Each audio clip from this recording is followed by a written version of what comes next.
Guess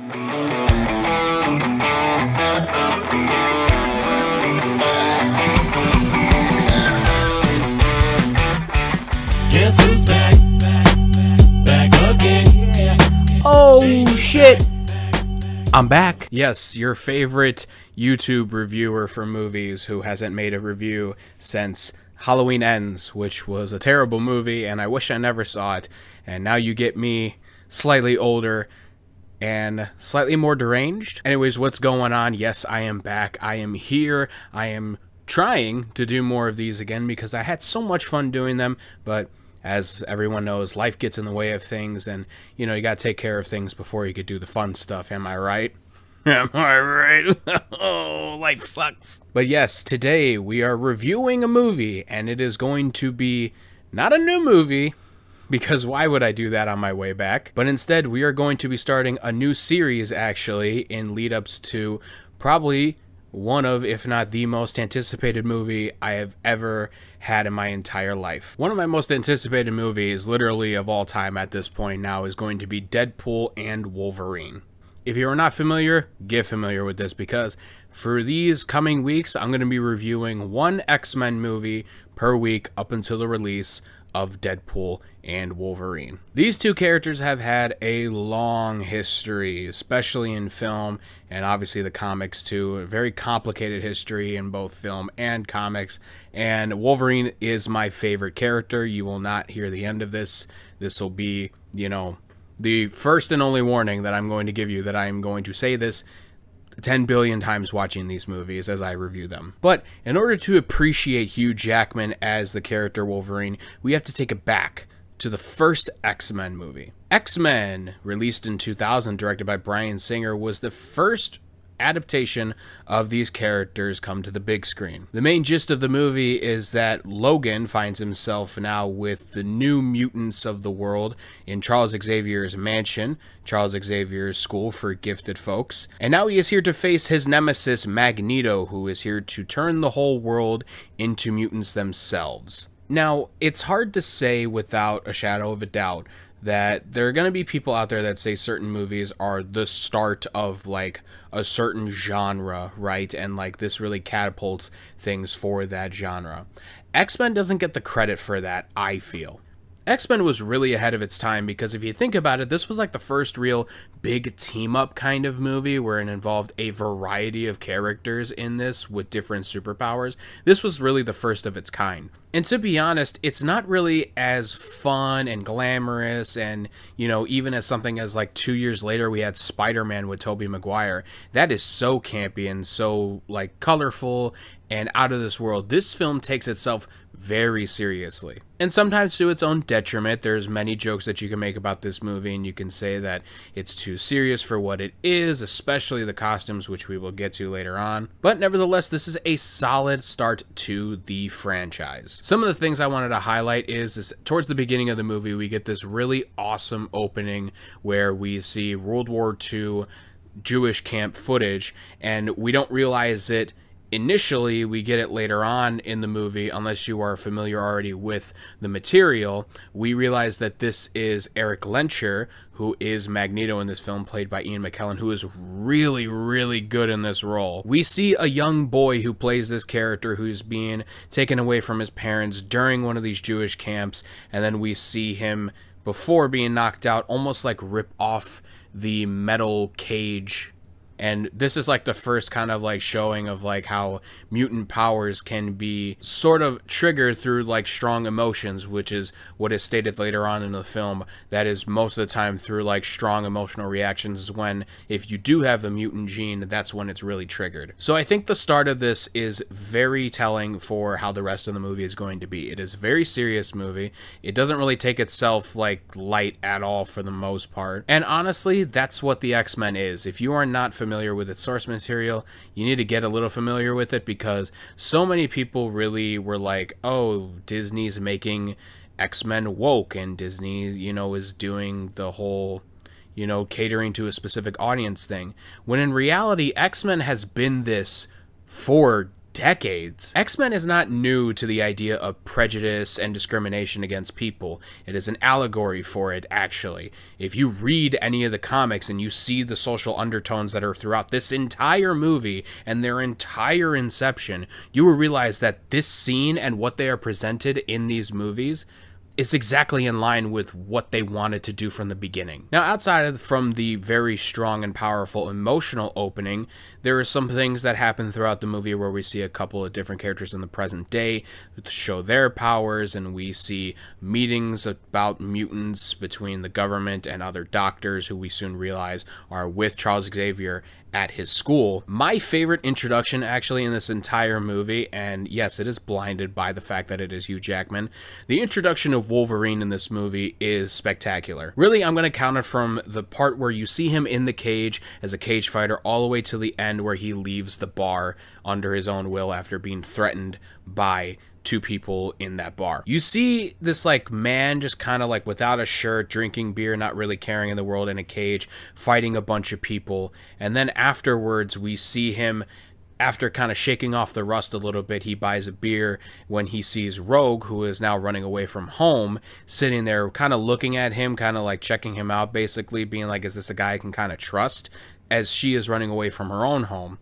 We then get the amazing scene where one of the cage fighters tells him that he knows that he's a mutant based on the fact that he has no wounds, basically, to show for the fight. And with this happening, we get a great scene where we see the claws come out of his hand for the first time in a practical effect that still holds up to this day. And it is so awesome to see, because right then and there, you also understand Wolverine's character, obviously. He's a badass, he's rugged, he doesn't really give a shit about anything, he is just really looking out for his own good at this time. We then see how powerful he still is, because he is then threatened with a gun by the owner of the bar at the side of his head, but then he takes his other hand and chops it in half with the other side of the claw, then proceeds to leave. It's just an amazing intro, and I also love how they have Rogue in this, because Rogue is kind of like the main sort of like segue for the audience to kind of see the world in this movie. I think Rogue was kind of a perfect character for this example for sure,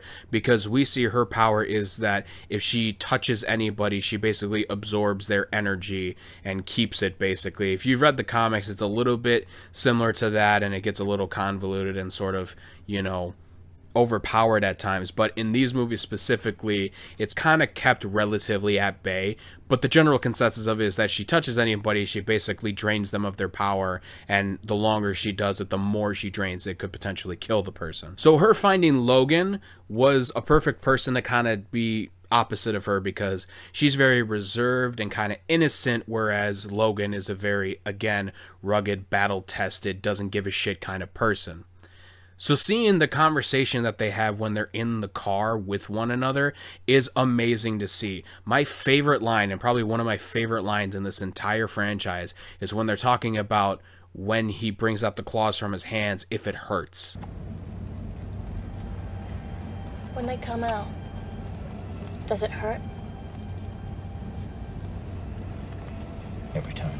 That scene is just so beautiful. I just love it so much. And also, we then lead this into the first fight scene of the movie that has Wolverine fight Sabretooth. And I gotta say, Wolverine in the snow is just really cool. I really got no comment on that. He just looks cool in snow. I don't know what to tell you. But this scene also is really good too, because another thing that really is done well in the first X-Men movie is it really highlights a lot of these mutant characters' abilities. Some more than others. It definitely strays away in parts of movies later on. There are definitely scenes here that are here to show you who these characters are, show you what they are capable of, and how powerful they can be. And again, another scene with Logan that I just love. Hugh Jackman playing this role, amazing.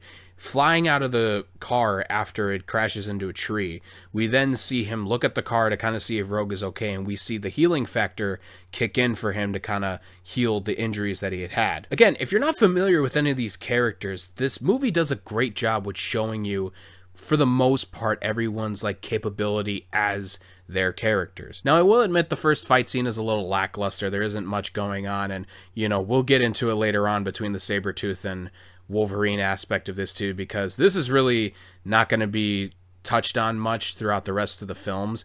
And quite honestly, it's a little bit of a dropped ball, especially when you consider what happens in X-Men Origins.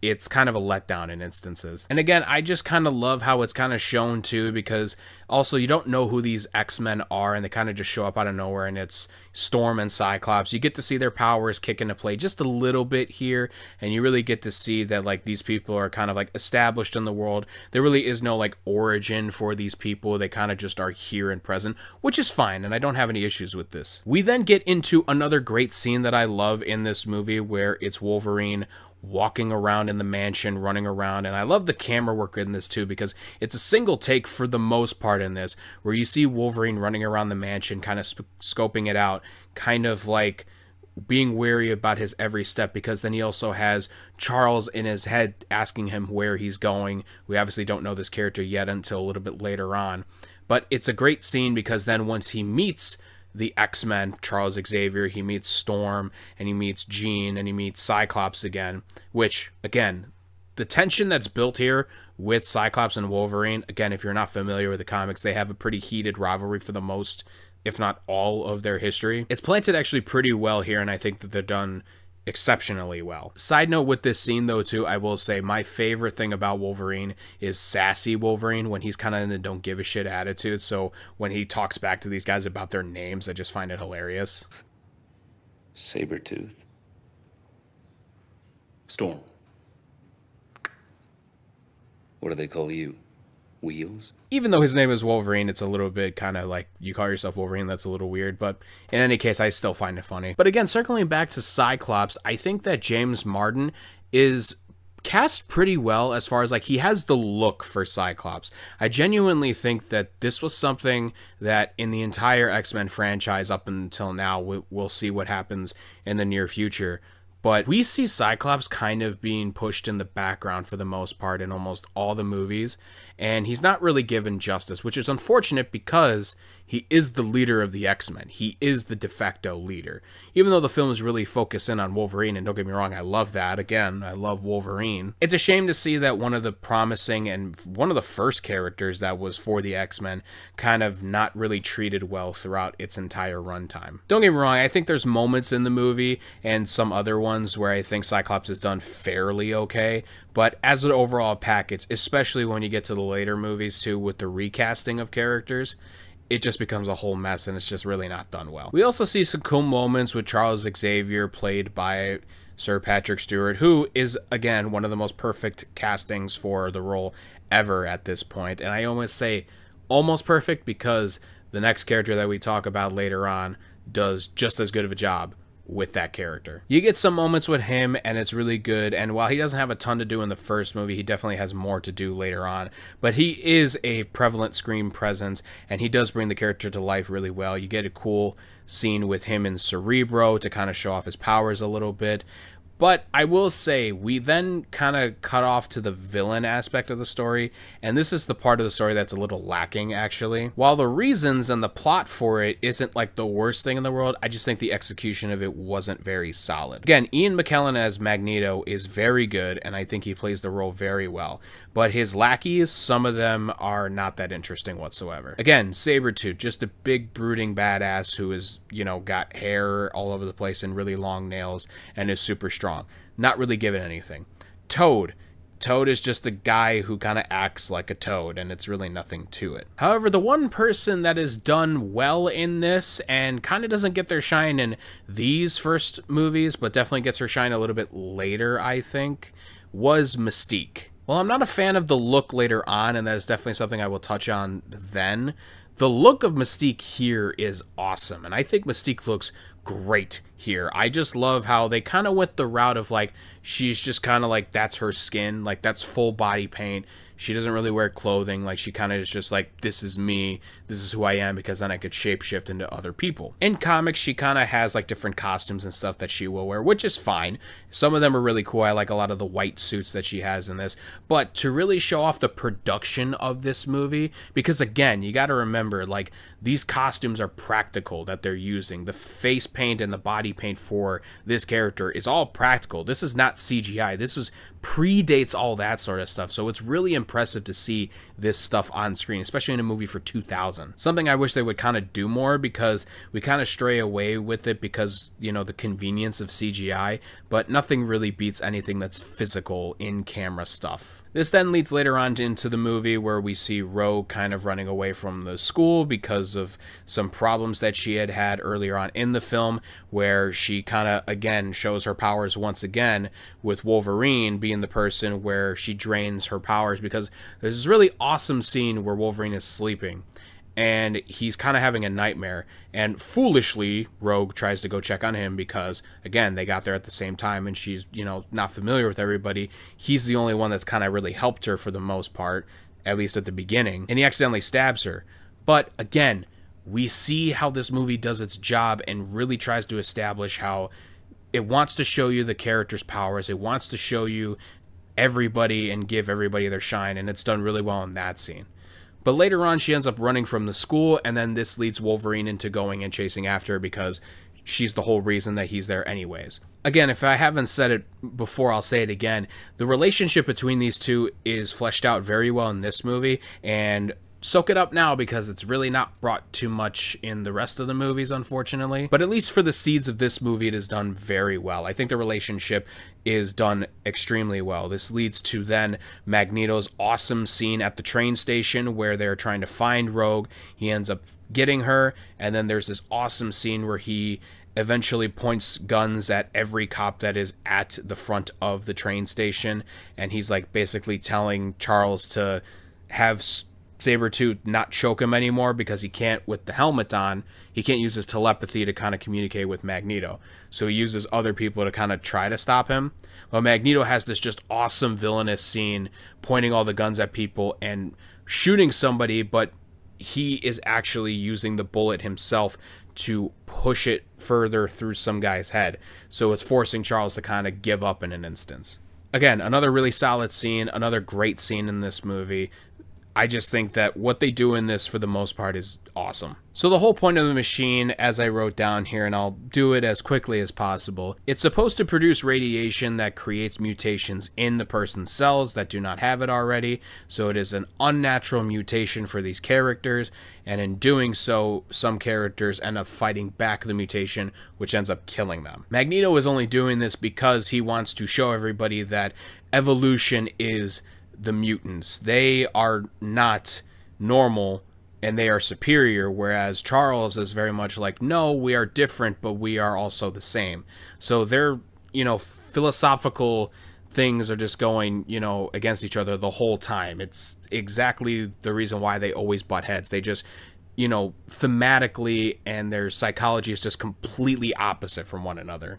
This then leads to the third act of the movie, where the X-Men now have to chase after Magneto towards the Statue of Liberty, where he's going to be using the machine, where we get a bunch of really good jokes still, I think, from Wolverine with the X-Men. But we also get the really terrible joke where we have Cyclops saying that, what would you prefer, yellow spandex, in reference to the leather suit. You actually go outside in these things? What would you prefer, yellow spandex? And you know what? Yes, I would, and we are. And I don't understand why they thought that this was a great idea. I mean, I don't hate the leather suits. I think they're okay at best, but like, based off of the actual comic book accurate suits that you could have done, they kind of have this weird fascination with just black leather suits. I don't know why it took until Deadpool, basically, to really showcase how, like, yeah, like, you could do the comic accurate suits and it looks just fine. There's also a couple fight scenes here that I really do enjoy. I think the fight scene, the second go around between Wolverine and Sabretooth, is better. It's not amazing, but it's like fine at best. But the one that is really solid is the one where Wolverine fights Mystique. You see, because she shapeshifts and they're trying to look for Rogue, the X-Men now have to be like, who's the real Wolverine? So they're fighting each other. And again, I just think that the camera movement is really solid here. It kind of shows almost everything in frame. It's really solid. It gives another element to Mystique because we know that she's a very trained combatant. So not only is she, you know, very capable of just like turning into anybody and, you know, pretending to be anybody. She could actually hold her own in a fight. But some of it is kind of ruined when you get Storm making the joke about, you know, lightning, which is But in the end, the heroes save the day, they get Rogue, and they eventually ride off into the sunset for the next installment of X-Men. Some final thoughts on this movie, really, as I stated before. I thought the acting in this movie is awesome. I think the casting in this movie is as close to perfect for a lot of people as it can be. And there are some misused steps here, I will say. Halle Berry as Storm really gets nothing to do for a majority of the franchise, which is unfortunate because I like her in the role, but she just doesn't get a lot to shine. And again, James Marsden does a fine job with the role, but it's not really given much outside of this. Really, the strong points for the X-Men will and have always been pretty much Hugh Jackman portraying Logan/Wolverine. You got Patrick Stewart playing Charles Xavier. Those are about as perfect as you can get. And Ian McKellen also is relatively in that range too. I would say maybe not in that exact tier, but like the next tier down, he's like at the top of that list. And this movie's also an hour and 45 minutes, so it's a solid get in there, get what you need to get done, and get out of the movie. It is a very solid movie. It was a great start to the franchise, and I think it is heavily underrated. I'm going to give the first X-Men movie 4 out of 5 stars. Again, I think this movie is so solid. I think it's the start for a lot of superhero movies to this day. I mean, just a few years later, you have Spider-Man, and, you know, you had Blade at this time too. So it's like there's a couple of these movies during this time where it really shows how this is like where superhero films are entering. And granted, it'll change through time, but this was like the first baseline for a lot of stuff going into it. Thank you guys so much for watching. Look forward to more reviews very soon. Let me know what your favorite X-Man is. I already told you what mine is, so I'd really love to know what yours is. Stick around because we're going to be talking about way more X-Men movies. I'm back here reviewing movies as usual. Well, as used to be usual. Regardless, I'm back. I'm going to be making movie reviews, hopefully on a regular basis again. If you won't see me by X-Men 2, you might see me for the next newest film. So take it easy, guys, and I'll talk to you all next time.